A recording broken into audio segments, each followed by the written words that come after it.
भपौरियाँ जो ना एक बड़ी पॉपुलर डिश है और ये चने की दाल से बनती है। तो चने की दाल मैंने ली है पौना कप और इसको मैंने कर 4-5 घंटे पहले भिगो दिया। और साथ में ये है इसका मसाले के लिए छोटी सी 3 प्याज़ें हैं और लहसुन है। और थोड़ा सा लहसुन जो ना ये हमने डालना है दाल में, तो ये अलग रखा हुआ है। ये तकरीबन 1.5 पोथी लहसुन है, जिसमें से आधी पोथी से थोड़ी सी ज़्यादा मैंने दाल में डालनी है और बाकी जो है ना वो मैंने मसाले में डालना है। तो दाल के ये होता है कि दाल को ना आपने इतनी देर भिगोना है कि ये हाथ से टूटे ना तो नरम पड़ जाए, क्योंकि हमने पीसनी है ना, और पीस के हमने इसकी भपौरियाँ बनानी है, तो ये नरम होनी चाहिए, सख्त नहीं होनी चाहिए। और लहसुन डाल दिया मैंने इसमें ब्लेंडर में मसाले के लिए। और ये प्याज जो है इस डिश में अमूमन कच्ची ही जाती है। तो अब ये दोनों चीज़ें मैं बारीक पीस लूँगी और इसके बाद इसकी हम करते हैं भुनाई इस प्याज की, कच्चे प्याज की, ताकि वो लहसुन से निकल जाए। तली हुई प्याज डालने में और कच्ची प्याज डालने में जायके में अच्छा खासा फ़र्क आ जाता है। अब इस प्याज को हमने इस प्याले में निकाल लिया और अभी इसी जग में जो है ना वो हम चने की दाल जो है ना वो पीसनी है। तो उसके पीसने का तरीका ये है कि पानी चूँकि कम डालना है, तो लहसुन इसमें डाला मैंने, ये जो बचा हुआ था मैंने अलग रखा था, इसमें डाला और ये थोड़ा सा पानी डाल के और थोड़ी सी दाल डाल के ये चलाई है। ये मैंने 3 हिस्सों में दाल डिवाइड की है और थोड़ी सी दाल और थोड़ा सा पानी डाल के इसको चला देंगे। तो ये इससे ये होता है ना कि पानी कम पड़ता है। उसी दाल का जो दाल पतली होती है उसी में बराबर डालने से उसी दाल पानी में हमारा काम चल जाता है। तो ना इसके ना भपौरियाँ अगर हम बना देंगे ना पतली, तो फिर वो तो ठहरेंगी नहीं, इसलिए इसको बार पीसना है। और 3 हिस्सों में मैंने इसको पीसा है और हर देखिए एक तो हो गया। अब इसके बाद ये 2 हिस्से हो गए थे। अब ये आखिरी इस बैच में डाल रही हूँ उसमें। तो ये दाल डाल दी और पानी बस थोड़ा ही, बस ये कि ये पकौड़ों का तरह का जैसे मिक्सचर होता है ना, उससे ये गाढ़ा होना चाहिए। अब ये दाल पिस गई है। अब इसमें डालूँगी मसाले और एक दफ़ा इसे और चलाऊँगी ताकि मसाले अच्छी तरह मिक्स हो जाए। और ये देखिए ना इसकी जो है ना थिकनेस देखें। मैं अपने जायके के हिसाब से नमक मेरा पिंक साल्ट है, थोड़ा सा मोटा है तो ये कम डालता है। और साथ डाला है गरम मसाला।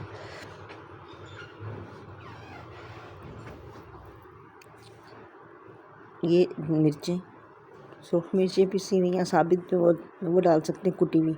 और नमक, मिर्चें और गरम मसाला 3 चीज़ें मैंने डाली। अब इसको हम अच्छी तरह निकाल देंगे। ये देखिए इतना गाढ़ा है, ये गाढ़ा है, इसको पतला नहीं करना। पतला करने में फिर पानी खुश्क कैसे होगा।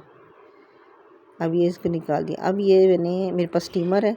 आप देगची के ऊपर मलमल का कपड़ा भी बांध सकते हैं। देगची में पानी डालें, उसके ऊपर मलमल का कपड़ा बांधें और उसके ऊपर ये भपौरियाँ पका लें। ये पुराना तरीका था। मेरे पास स्टीमर है, मैंने इसको थोड़ा सा तेल लगा के इसको ग्रीस कर लिया, चिकना कर लिया। अब इसके ऊपर मैं रखूँगी ना तो ये इतनी चिपकेंगी नहीं और पलटने में आसानी होगी। अब ये पानी इसके अंदर खौल चुका है, तो मैं इसमें ये इस तरह करके डालूँगी। ये थोड़ी, अब इसको ये पहला बैच ज़रा सा मुझसे ना बड़ा डल गया था, चम्मच डाला था। मैं जैसे हाथ से डालती हूँ तो मुझे उसका अंदाज़ा है। तो अब ये डाला है। अब देखें इस तरह हो गया। अब इसका ढक्कन लगा दिया, इसका ढक्कन लगा दें और इसका सुराख बंद कर दें। अब मसाला बनाने के लिए ना तेल जितना लेना होता है, वैसे इसमें ज़्यादा तेल अच्छा लगता है, तो इसमें तेल डाल के और ये जो प्याज और लहसुन हमने पीसा था ना वो इसमें डाल के और भुनाई करनी है कि इसका रंग सुनहरा हो जाए।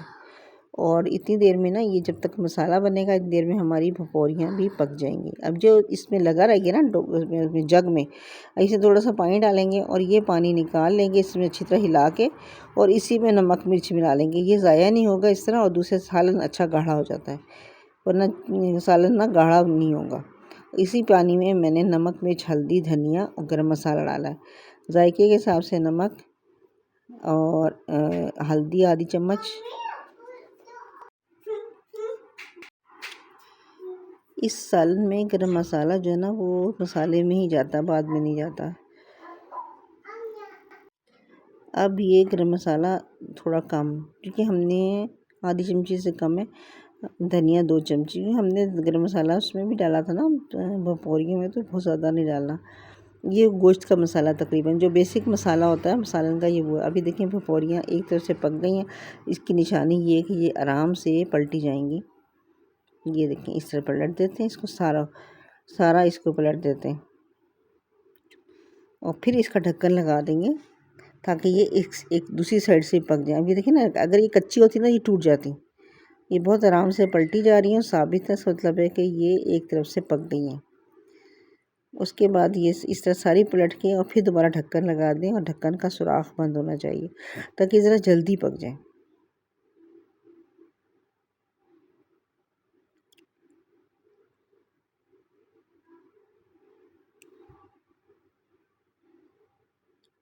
ये प्याज देखिए सुनहरी हो जाएगी, थोड़ी थोड़ा रंग बदल जाएगा, फिर हमने इसमें मसाला डालना है ताकि इसका कच्चापन निकल जाए। अब ये मसाला इसमें डाल के और इस मसाले को भी थोड़ा सा गलाएंगे। इसमें आपकी मर्ज़ी है, थोड़ा सा अगर आप दही डालना चाहें, वरना दही टमाटर इस वाली डिश में नहीं पड़ता। ठीक है, अगर डालना चाहें तो थोड़ी सी दही या टमाटर डाल सकते हैं। इतनी देर तक भूना है कि इसका ऑयल निकल आया, रंग बदल गया। अब ये बाकी भपौरियाँ जो थी ना, मैंने जब दूसरा बैच बना लिया था वो इसमें डाल दी। अब ये बन गई, इनकी भुनाई करनी है। ये इसमें थोड़ा थोड़ा पानी डाल डाल के ना इसकी भुनाई करनी है, क्योंकि ये कच्ची है ना एक तरह से, तो इसका अंदर तक भुन जाए। तो थोड़ा थोड़ा पानी डाल के इनको अच्छी तरह भूनना है जब तक कि इनका ऑयल ऊपर ना आ जाए। जब इनका ऑयल ऊपर आ जाएगा, ये भुन गई, ऑयल ऊपर आ गया है, अब इसमें जितना शोरबा रखना है उससे थोड़ा सा ज़्यादा पानी डालें और पकने रख दें, उबलने के लिए रख दें, पकने रख दें। तो इससे ये होता है कि थोड़ी सी तेज़ आंच पे फिर हल्की आंच पे पकाते हैं कि ये सालन भी